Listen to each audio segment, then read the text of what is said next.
Right now at noon, Time magazine is honoring a group of journalists killed and imprisoned for their work, why they were chosen to be this year's Person of the Year. And the president is denying that he's having trouble finding a chief of staff, what he's now tweeting about today. This is News 3 at noon. Good afternoon, everyone, and thanks for joining us. Mark is on vacation this week. I'm Josh Sprider. All is quiet out there right now, but meteorologist Dave Caulfield is tracking some wintry weather making its way into southern Wisconsin. Yeah, it's hard to believe that only 8 years ago today, the region was dealing with a major blizzard, but on that anniversary, as we head into tomorrow morning, we could be dealing with a little bit of light snow, maybe some freezing rain mixing in at times. Not right now, though. In Madison, on the WISC-TV Skycam, another sunny day outside, sunny and seasonable. I'm pretty sure that's a album of some kind. I just can't place it at this point. Calm winds right now with temperatures in the upper 20s in the Dells, 29 in Lone Rock, right at the freezing point in Mineral Point. And that's about where we were at this time yesterday. Actually quite a bit cooler though for spots like Juneau and Watertown. Temperatures over the next 12 hours, once again, highs will be in the mid 30s with plenty of sunshine. But then we do get into the 20s with some light snow developing by the time we head into the Wednesday morning commute. We'll talk about timing, threats, and totals of that snow in your first alert forecast in just a few minutes. Lots to be watching. Yes. All right, Dave, thank you. New at noon, Time magazine has officially named its Person of the Year. The Guardians are a group of journalists who have been targeted for their work. Jamal Khashoggi was the Washington Post contributor killed at the Saudi Arabian consulate in Istanbul. He is the first deceased person selected for this honor. Also featured are the journalists killed at a Maryland newspaper in June. A third cover shows the CEO of a Philippines news website indicted on tax evasion charges. And the final cover features the wives of two Reuters journalists who are in jail for their reporting on Muslim killings in Myanmar. President Trump is pushing back against reports that few candidates want the job to replace his current chief of staff. John Kelly currently holds that position and is stepping down at the end of the year. This morning, the president tweeted more than 10 people were vying for the position. The president's first choice, Nick Ayers, who is also the chief of staff for Vice President Mike Pence, has turned down the job. The president is absolutely correct when he says there are people vying for it, there are people under consideration, and it's a personal decision for the president. The new chief of staff will be the president's third in under 2 years. President Trump is meeting with Democratic Party leaders right now. The president, Representative Nancy Pelosi, and Senator Chuck Schumer are trying to avert a partial government shutdown. That would happen December 21st when funding for the Department of Homeland Security and other federal agencies expires. The main debate, how to secure the U.S. southern border. Trump wants funding to build a wall, but Democrats don't want the wall at all. The 5 Marines missing after 2 U.S. planes collided off the coast of Japan last week have been declared dead. 2 Marines were found, but a search and rescue for the others was unsuccessful. One of the rescued Marines died. In a statement, the Marine Corps said every possible effort was made to recover their crew. The Marines' identities will be released after their families are notified. Quick Trip has decided it will now close one of its stores on Madison's east side early. A Quick Trip director says the East Washington Avenue store is closing early as a result of some violence in the area. 5 people were hurt Sunday morning at a nightclub nearby. The specific Quick Trip is currently 24 hours, but starting tonight, it will close down by 10. A new report recommends changes to special education staffing at Madison schools. The report, conducted by an outside consulting firm, recommends adding 10 additional special needs educators to the district and 6 support staff members. It also recommends removing 3 positions at the middle school level, which educators, parents, and some school board members aren't on board with. If we look at our student achievement data, if we look at our behavior data, if you talk to teachers and families, you know our middle schools are struggling. So to pull out of middle schools is, to me, kind of a red flag that there's something wrong with this analysis. The school board will now review the report and then decide whether to implement the recommendations into the budget. They'll vote on the next budget in the fall of 2019. The founder and CEO of One City Schools is running for a spot on the Madison Metropolitan School Board. Kaleem Kerr is running for seat 3 in next year's election. Kerr says his campaign will focus on building coalitions to create great schools for children. Former First Lady Michelle Obama will visit Milwaukee in the spring as part of her book tour. The event will be held March 14th at the Miller High Life Theater. This is video of her stop in New York City back in November. Obama's new book is a memoir called Becoming. There's more to come on News 3 at noon. Next, let's see what Howard's working on in the Mr. Food Test Kitchen. If your holiday gift list is as long as mine, then you're going to love what we're making today.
When it comes to holiday gift giving, nothing is more special or more personal than giving something that's homemade. So this year, we're sharing one of our favorite budget-friendly homemade gifts, caramel-dipped chocolate apples. Watch how easy these are to make. First thing you want to do is make sure you start with the right apples. You want ones that are firm and semi-sweet like Granny Smith, Gala, or Fiji. Next, we're going to slowly melt some caramels with a bit of water in a saucepan over low heat. While that's doing its thing, we'll insert a craft stick in the center of each apple, and once the caramel is silky smooth, we'll spoon it over the apples, making sure they're completely coated. When the caramel sets up, we spoon on a layer of molten chocolate, which we made by melting chocolate chips. Now comes the fun part. You get to customize each apple for everyone on your list. You can use anything from candies and nonpareils to chopped nuts, pretzels, or even crushed potato chips. Go ahead and get creative to make these truly special. To get the recipe for our caramel-dipped chocolate apples, all you have to do is check out our website. I'm Howard with Kelly in the Mr. Food Test Kitchen, where today we found a ooey-gooey, giftable way for you to say, ooh, it's so good. There you go. Thank you. Still to come, we have a recall alert to tell you about involving Jimmy Dean sausage. And another sunny day for us in southern Wisconsin, but a system overnight could make for a mess of a morning commute. Dave is in next with your alert day forecast. This is News 3 at noon.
And welcome back. One economic watchdog is sounding the alarm about the global economy, and Christmas tree farmers want to take Christmas back. Here's Diane King-Hall with today's Money Watch report.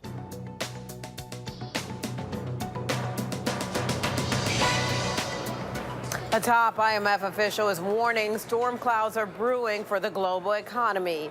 International Monetary Fund First Deputy Managing Director David Lipton says the IMF has been urging governments to act now during this period of sunny economic growth to prevent the next financial crisis. Lipton says individual nations lack the firepower on their own to fight a recession. Nearly 30,000 pounds of Jimmy Dean sausage is being recalled because of possible metal contamination. The U.S. Agriculture Department says the affected items are the 24.4-ounce pouches of Jimmy Dean Heat and Serve original sausage links made with pork and turkey.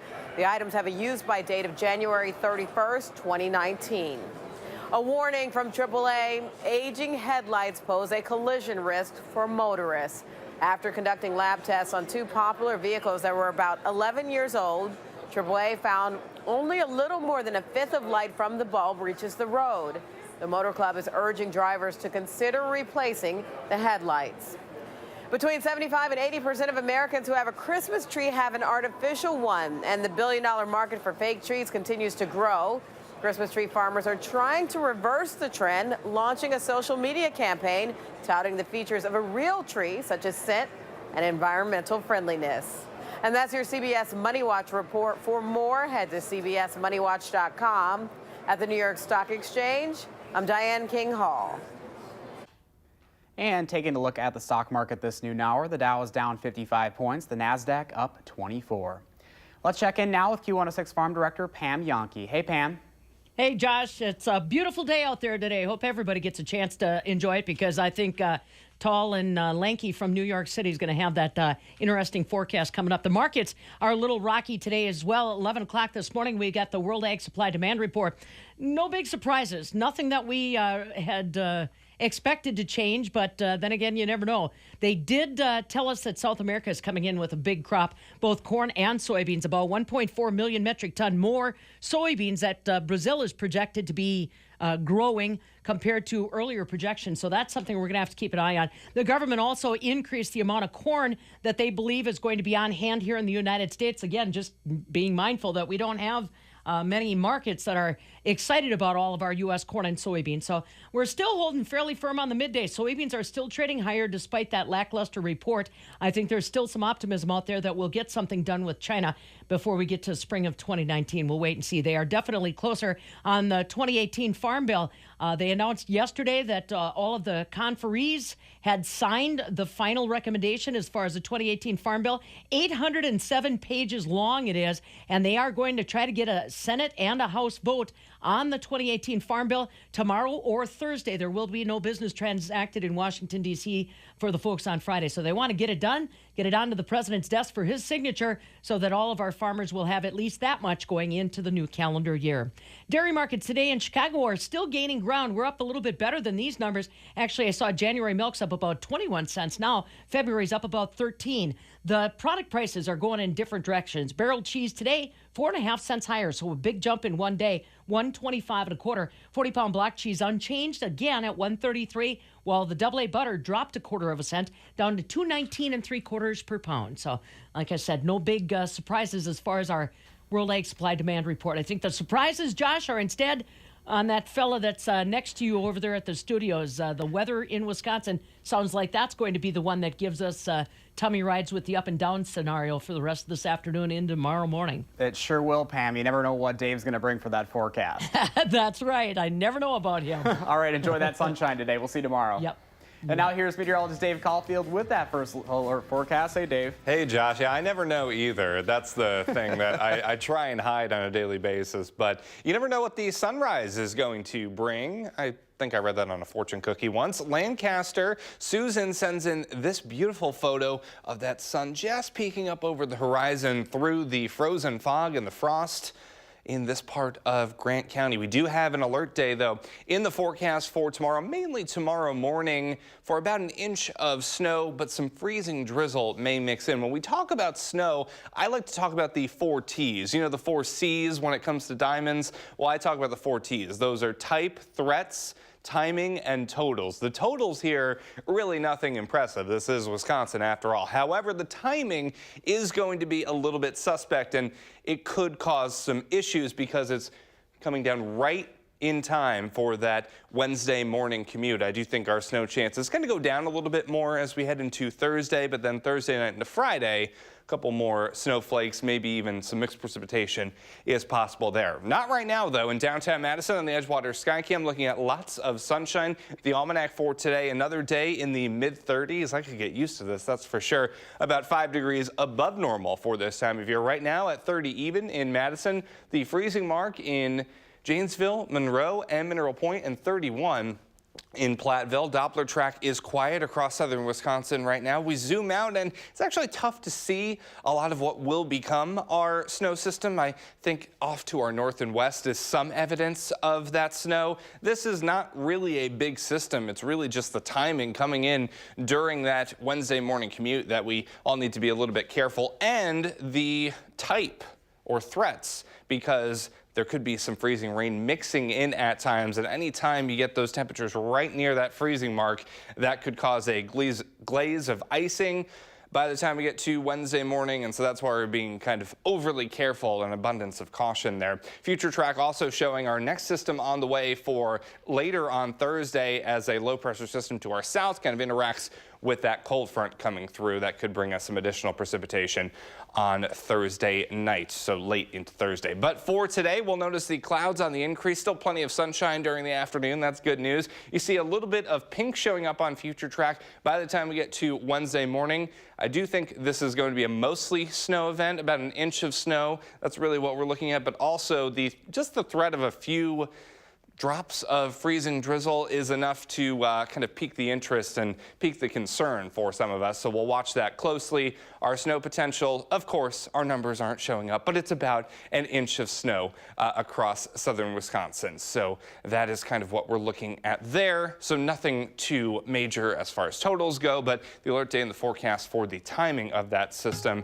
Then we will be dealing with maybe a little bit more in the way of mixed precipitation Thursday night. We quiet down after that, and for the weekend, temperatures with some sunshine are going to be close to 40 degrees on Saturday into Sunday. So some nicer weather is ahead of us after we get through these next couple of systems. All right, Dave, thank you.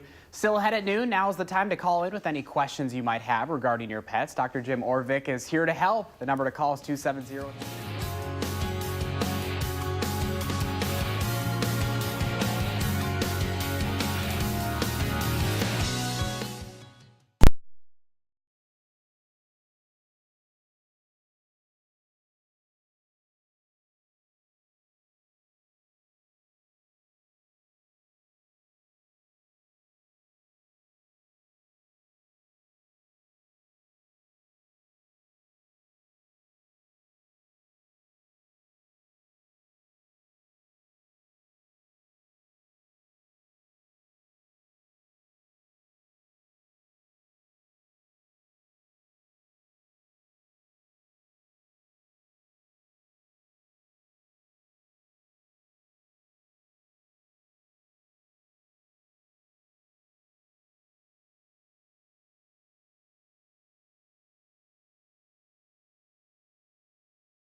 Welcome back at noon. It is time now to take your pet questions with Dr. Jim Orvik. The number to call is 270-9933. We've got some callers on the line already.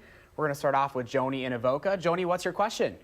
I have a 2-year-old kitten, and cat now, and he has one of his canine teeth that is growing crossways across his roof of the mouth. And I've had several vets check them, and they don't seem to think it's a big deal other than to get him in and get it cleaned quite often. But I'm wondering if it should be removed or just leave it as is. Depends exactly where it is. If other veterinarians have looked at it and they're not concerned, it's probably not too bad. But it could be removed and the cat would not miss it. So without seeing it, I can't say too much more than that. All right, thank you, Joni. Next up, we've got Cheryl in Cross Plains. Cheryl, what's your question? I feed feral cats outside, and I'd like to know what the best cat food would be to feed them so that they can maintain a healthy lifestyle.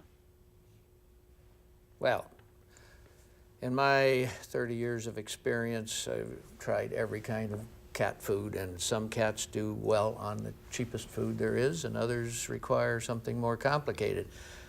Cats are pure carnivores. Anything with more meat in it is a better food for a cat. Some years ago, they discovered a deficiency of taurine in cat foods, and it was causing bad hearts, so they've changed that, and there could be other deficiencies they don't know about, so some meat is always good for a cat. Right. Next up, we've got Jeff on the line. Jeff, what's your question? Are you there, Jeff? Yeah. Yes, I am. What's your question? My cat has a swollen up ear, and it hasn't been scratched. It hasn't been bitten or anything like that. It's just swollen up. Would the body absorb that? If it is what I think it might be, what happens with dog and cat ears sometimes is they break a blood vessel between the skin and the cartilage, and the ear flap will swell up like a balloon. Yep, it's big. Yep. The solution is to drain that out. It has to be drained, and usually we drain it out and then suture the two halves back together so it can't refill, and then it'll be fine. If you don't do anything, it'll end up a little wrinkly, but it'll still function. It just won't be pretty. All right, I think we've got time for one more call. We've got Betty in Beloit. Betty, what's your question? Yes, my question is in regards to my dog. He cocks his leg on stuff in the house, and I'm wondering if neutering him will help with this process. He marks territory in the house, is that it? What does he do? Betty, what does your dog do? He cocks his leg on the furniture. Okay. If he's not neutered, it's definitely a thing to do because marking territory is pretty standard in unneutered males. All right, well, thank you all for your questions today. And Dr. Orvik, as always, thanks for coming in, and you'll answer all of the remaining calls in the newsroom. I will be on the phone. We'll send it over to Dave for a final check of the forecast. Dave? All right, thanks, Josh. Platteville right now in our Queen Bee Radio Skycam looking at that sunshine once again, and I think we'll see partly sunny skies this afternoon. It will be seasonably cold with highs in the mid-30s once again. We will be falling through the 20s, clouds on the increase later on, and just in time for the Wednesday morning commute. A little bit of snow could be mixed with some freezing rain, so an alert day is in the forecast. Could have some more freezing rain and mix late Thursday before we quiet down this weekend. All right, Dave, thank you. Have a great afternoon, everyone. Making plans that are weather dependent? Get an accurate 12-hour, even a 10-day forecast. Download the Channel 3000 First Alert Weather app and start planning.